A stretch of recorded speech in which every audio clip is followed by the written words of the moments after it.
Here we go with a brand new piece of technology for the Video Gadgets Journal. Not a tablet, not a smartphone, a smartwatch.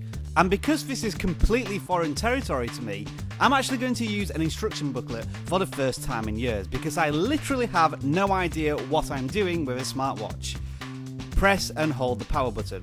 Okay, that seems simple enough, so let's get this Moto 360 powered up. There's just one final piece of unboxing left to do, and that's to peel off the protective sticker, and we can press the power button and see what happens as the watch turns on. Now I must confess, and this is deliberate, I don't know too much about smartwatches. I have some preconceived ideas, which are you can have customized watch faces, it sends notifications to the watch, and you have some fitness applications, but beyond that, I really don't know what to expect from this Moto 360. And to be honest, that's the way I like it. I want to go into new technology with a certain unknown element, to learn as I go along. Basically a journey, and that's why I call my channel the Video Gadgets Journal, to learn along with you how technology works and show it to you. So this is going to be my experiences of a smartwatch. Now, my very first experiences with the smartwatch were dreadful, as you can see in this demonstration, where I'm simply trying to select my language. The screen wasn't responding at all to swipes and presses. Only occasionally would it swipe, and then it would jutter and jump to another language. So to select English language was a near impossibility to begin with. Now, even a minute into my experience, I was worried that I had a defective watch and I was going to have to return it. But I can say, after getting past this screen, which you will see actually in this video, and with days used afterwards, this isn't a problem. I don't know why it wasn't responding on the screen. Maybe it was because I just peeled off the sticker and the screen hadn't calibrated properly. But once I selected my language, it was all plain sailing. With the watch booted up and language selected, it's now time to actually connect it to a device. Now, although this is not exclusively true, the general rule of thumb is that smartwatches do not work independently. They are connected to your smartphone and receive all its notifications and data from the phone. There are some exceptions like the Samsung Galaxy Gear S, but most smartwatches do not act independently. They have their own operating system, and in this particular example, it's Android Wear. So what I have to do now is download Android Wear to a smartphone, which is going to be the hub, and then connect it to the smartwatch. Obviously, the watch will work when it's not connected to a smartphone or it's out of range, but it will revert back to being what you might call a dumb watch. It tells you the time, and you probably still have the fitness applications such as the heart monitor and the pedometer, but it's not going to tell you whether you have an email or a text message, because it has no independent Wi-Fi or internet access. It's relying solely on your smartphone to send that information to the smartwatch. The smartphone and the smartwatch obviously don't talk to each other through magic.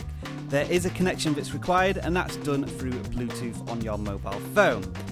So, what you need to do at this point is pair up the devices. And so far the setup has been quite intuitive. From a language to installing Android Wear to now connecting you to the two devices, so it's all quite straightforward. The most taxing and manual part of the process so far has been to go onto the Google Play Store to find Android Wear and download it on the smartphone. The pairing process has gone well so far. Both the watch and the mobile phone have identified each other and displayed that on screen, and now we have the pairing request, and all I have to do is press pair. Now, with it being Bluetooth, I expect never to have to do this pairing process again, and if I turn off the watch or turn off the phone, I assume that when I turn them back on, they will automatically connect to each other. Now, I did stumble into a little bit of a pairing issue here, and I think it's because I didn't press the tick button on the smartwatch. I only pressed pair on the smartphone, and it said that it couldn't connect, but when I tried again, there was no problems, as you're about to see. While it's doing that, a little bit of background on how I came about this watch. I won a raffle in a competition at work for 150 Canadian dollars, and I could spend it at a technology shop, and I thought a smartwatch would be the best way to go. I tinkered with the idea of getting an iPad mini and joining the dark side, so to speak, but eventually Android won me over. And I just think this will be another good set of videos to complement the Android environment that I seem to be doing my videos in for the past few years. Anyway, that's the pairing process complete. Now all I need to do, or all it's going to direct me to do, is to turn on notifications, which is probably the most important part of the smartwatch. And again, it's a simple case of pressing buttons. Android is directing me where I need to go. And one other thing I should mention, of course, is that as this is the Nexus 6, you're seeing a first switch on onto a Android lollipop device, so 5.0 or 5.01. And just in case you have this question in your head, yes, this is a Motorola smartwatch and a Motorola smartphone, being a 360 and a Nexus 6, but you don't have to have the same manufacturer when you're buying these devices. The key component here is the operating system, and both run off Android. Specifically, the smartwatch is running on Android Wear 1.0 as I switch on the device, and your phone must be on Android 4.3 or later.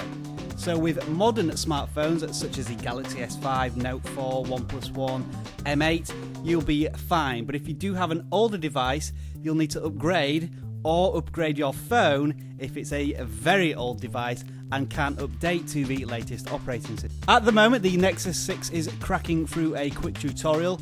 There was no sound on this video, it was just playing as you can see. And in a moment, once the video finishes, we're going to have a little exploration of the Moto 360. And of course, this is the very beginning of the journey of the Moto 360 on the Video Gadgets Journal channel. And in the future, I'll be bringing you many more videos of my experiences with the smartwatch. And I also intend to bring you some tutorial videos and app reviews if I get along with the device happily. That didn't happen with the Nexus 9, remember, that turned out to be an absolute dog and I had to send it back, but the Nexus 6 is doing quite well, so I'm looking forward to using a smartwatch, and in particular the combination between the two.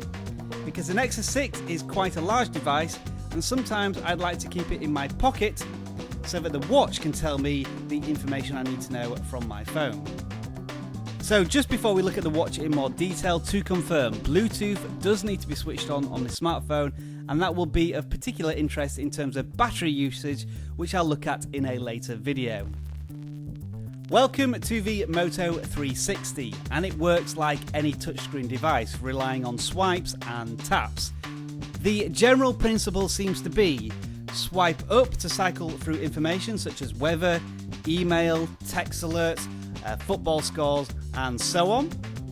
To find out more information about a particular subject, swipe from right to left. And then occasionally you'll get actions like this one, which you just tap on to confirm the action. If you want to dismiss something, then you swipe from left to right. When the watch face is displayed, the notification that's currently on screen can be activated by tapping on it or swiping up. There's also plenty of voice-activated controls that you can use, but I'm nowhere near attempting any of them, so that will be for a future video. And one last thing for now, you are supposed to be able to cover the watch face with the palm of your hand to set it to sleep, but as you can see, at the moment it seems to be a little unreliable. That's the Moto 360 tutorial over with. And what happens now is that I get absolutely bombarded with a lot of scorecards from Google Now, along with other things that you're about to see in the bottom of the screen like this. All a bit overwhelming to begin with. Now at the moment I have no idea how to tailor these notifications. I'm not particularly interested in the West Ham versus Everton game. However, I will be interested in knowing if my own football team scores at the weekend, but I need to investigate how to do that, whether that's through Google Now or another application. What this did do, however, was present me with the first opportunity to send some information from the watch back to the phone by pressing on Open Phone. What I thought this would do was automatically unlock my phone and display the information. But that didn't seem to be the case, and as you saw on the watch, it said that it couldn't proceed with this action. When the phone was already unlocked, if I did the same action, it did take me to the Google Now card for that particular score.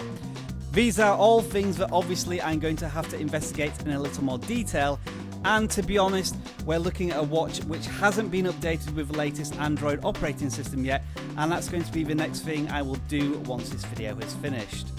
Anyway, that's my switch on and first 10 minutes with the Moto 360 smartwatch. I'd love to hear your thoughts and opinions on smartwatches in general, and if you do have any specific questions about the Moto 360 or any requests for demonstrations, by all means send them in and I'll see what I can do. Here's to another exciting journey. Thank you very much for watching this VGJFelix video.